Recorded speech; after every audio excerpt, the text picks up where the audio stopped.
BJP నుంచి Wilson గారు ఉన్నారు. కూటమి ప్రభుత్వ కూర్పుని మీరు దగ్గరుండి చూశారు, మీరు అందరిలో చూశారు మీరు. సో మీరు ఫుల్ ఫ్లెజ్డ్ గా సాటిస్ఫాక్షన్ ఉన్నారా, లేదంటే మీరు ఎక్కువ ఎక్స్పెక్ట్ చేశారా? మీ పార్టీ క్యాబినెట్ లో మీ పార్టీకి ఎక్కువ పదవులను ఆశించారా? ఉన్నది ఒక్కదాంట్లో ఓకేనా?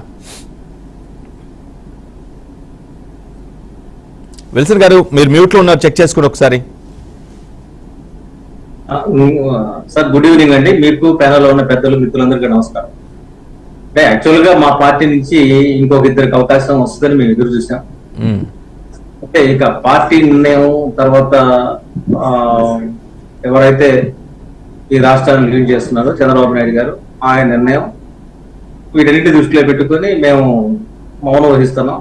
అయితే అదే సమయంలో పార్టీలో అంటే ఆంధ్రప్రదేశ్ కు 11 విద్యా సంస్థలు తేవడం, పోలవరం 72% పూర్తి చేయడం, అదేవిధంగా మరి అమరావతికి నిధులు తేవడం, వీటన్నిటి మీద పెద్ద ఎత్తున హోంవర్క్ చేశారు సుజనా చౌదరి గారు.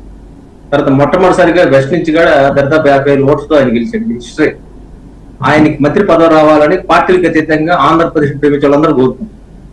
దానికి ఒకటే లాజిక్ ఏంటంటే, విడిపోయిన ఆంధ్రప్రదేశ్ కి ఆయన చేసిన కాంట్రిబ్యూషన్ దృష్టిలో పెట్టుకుని ఆయనకి ఢిల్లీతో కూడా సంబంధాలు ఉన్నాయి కాబట్టి అలాంటి వ్యక్తి చంద్రబాబు నాయుడు గారికి మంచి సపోర్ట్ గా ఉంటారు. ఆయనతో కూడా ఆయనకి మంచి అనుబంధం ఉంది కాబట్టి ఆంధ్రప్రదేశ్ ఆ విషయానికి వస్తే విల్సన్ గారు, ఆ విషయానికి వస్తే సత్యకుమార్ గారికి సుజనా చౌదరి గారి కంటే ఎక్కువ అగ్రనేతలతో బాగా క్లోజ్ బాండింగ్ ఉన్నట్టుగా ఉంది. నేను సత్యకుమార్ గారిని సుజనా చౌదరి గారిని పోల్చడం అలా ఎందుకు చెప్తున్నానంటే, సత్యకుమార్ గారు ఆల్రెడీ ఆయన పార్టీ జాతీయ నాయకుడు ఉన్నాడు, జాతీయ కార్యదర్శి. ఆయనకి ఇవ్వడం ద్వారా కార్యకర్తల్లో ఒక మెసేజ్ వెళ్తుంది. ఎందుకంటే బీజేపీలో పనిచేసిన కార్యకర్తలకి అవకాశాలు వస్తాయనేది ఒక మెసేజ్ వెళ్తుంది. ఇప్పటిదాకా మేము మా పార్టీ మరి జాతీయ నాయకులు మా శివప్రకాష్ గారు, అదేవిధంగా పదాధికారుల సమావేశం జరిగింది. ఇప్పుడు దాని నుంచి నేను బయటకు వచ్చాను కాబట్టి న్యాచురల్ గా మాకు ఉంటుంది. వ్యక్తిగత అభిప్రాయం నేను చెప్తున్నాను. ఎందుకంటే విడిపోయిన మేము సమైక్యాంధ్ర కోసం పనిచేస్తున్న నేపథ్యంలోనే ఆంధ్రప్రదేశ్ బాగుపడాలంటే భారతీయ జనతా పార్టీ సాధ్యమవుతుందని బీజేపీలో ఉన్న కార్యకర్త. కానీ అందులో భాగంగా ఏంటంటే ఆంధ్రప్రదేశ్ ఖచ్చితంగా నరేంద్ర మోడీ గారి హయాంలోనే 72% పోలవరం పూర్తయింది. అదేవిధంగా జంగిల్ క్లియరెన్స్ వచ్చింది 35,000 ఎకరాలకి.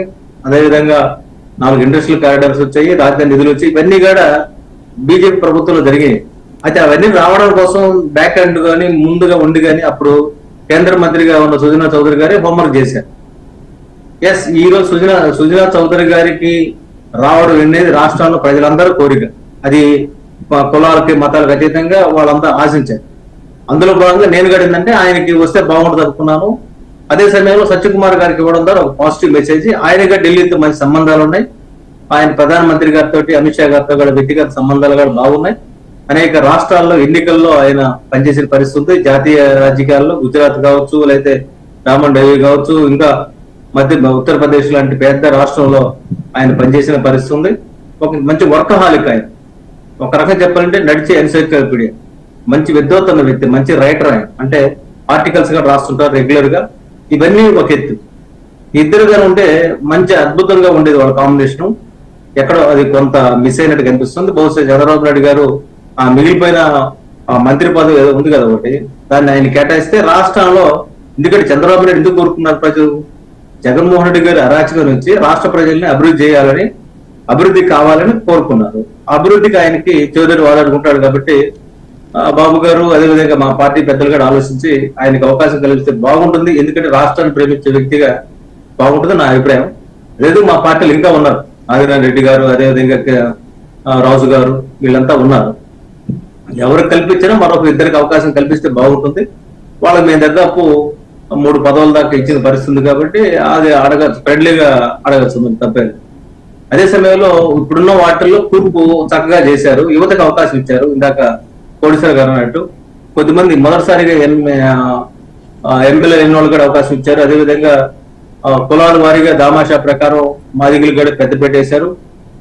వాస్తవానికి వాళ్ళు పెద్ద ఎత్తున ఆయనకి సపోర్టివ్ ఉన్నారు. నరేంద్ర మోడీ గారు పిలుపు మేరకు మరి 2 తెలుగు రాష్ట్రాల్లో మాదిగ కమ్యూనిటీ ఈరోజు బీజేపీకి అండగా నిలబడింది. ఈ నిలబడిన నేపథ్యంలో ఆంధ్రప్రదేశ్ లో కూడా చంద్రబాబు నాయుడు ప్రభుత్వం రావడం కోసం కూడా ఆ సామాజిక వర్గం నుంచి మంచి మద్దతు లభించింది. కాబట్టి ఆ వర్గానికి సంబంధించిన అనిత గారికి ఇటాక అవకాశాలు కల్పించడం అనేది ఇది పాజిటివ్ వైబ్రేషన్. అదేవిధంగా ఆ పార్టీలో కొద్దిమంది సీనియర్ నాయకులు ఉన్నారు. మా జిల్లా నుంచి మరి ఆనం రామరెడ్డి గారికి కూడా ఒక సీనియర్ ని గుర్తించినట్టు అందులో ఏం సందేహం లేదు. అదేవిధంగా పవన్ కళ్యాణ్ గారికి ఆయన పదవి తీసుకోవడం చెప్పని చాలా రోజులు అది నానింది. కానీ బట్ ఆయన పదవి తీసుకోవడం ద్వారా ఒక సంకేతం ఇచ్చాడు. ఎందుకంటే ఆ సామాజిక వర్గం కాపుల నుంచి ఒక పెద్ద ఎత్తున మద్దతు లభించిన నేపథ్యంలో అది పవన్ కళ్యాణ్ గారు కాకుండా ఇంకెవరు తీసుకున్నా సరే అది ఫుల్ఫిల్ చేసే పరిస్థితి ఉండదు. ఆయన తీసుకోవడం అనేది ఒక మంచి పాజిటివ్ సైడ్. ఇంకా కొండల రామకృష్ణ ఇలాంటి వాళ్ళకి కూడా పదవులు వస్తే బాగుండదు అనుకున్నారు. మండల బుద్ధప్రసాద్ కూడా పదవి వస్తే బాగుండదు అనుకున్నారు. కాబట్టి ఇవన్నీ కూడా ఏంటంటే ప్రజల్లో ఉన్న భావోద్వేగం, దే ఆర్ ఎలిజిబుల్ పర్సన్స్ కాబట్టి వాళ్ళ వల్ల తెలుగు భాషకి విశేష సేవ చేసిన మండలి బుద్ధప్రసాద్ గారికి జనసేన నుంచి అవకాశం వస్తుందని కూడా ఎదురు చూశారు.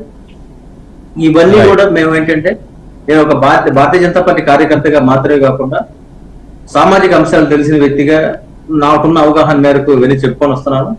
ఏదేమైనా మీరు పెట్టిన డిబేట్ లో వచ్చిన ఈ మంత్రివర్గము, ఈ కూర్పు, వీటి గురించి మా పార్టీలో అయితే క్రమశిక్షణ గల పార్టీగా ఎవరికి అవకాశం ఇచ్చినా మేము స్వాగతిస్తాం. అదే సత్యకుమార్ లాంటి సీనియర్ అవడం ఒక పాజిటివ్ సైన్. అదేవిధంగా పార్టీకి పనిచేస్తున్న వర్మ గారికి కూడా కేంద్ర మంత్రి పదవి కూడా ఇచ్చి ఎంపీ సీటే కాకుండా కేంద్ర మంత్రి పదవి కూడా ఇవ్వడం అనేది ఒక పార్టీకి పెద్ద మైలేజ్ వచ్చింది, పెద్ద మెసేజ్ అయ్యేది. అదే సత్యకుమార్ గారికి ఆయనకి ప్రతి ఊర్లో, ప్రతి జిల్లాలో, ప్రతి కార్యకర్త ఆయన పరిచయం. కాబట్టి ఆయన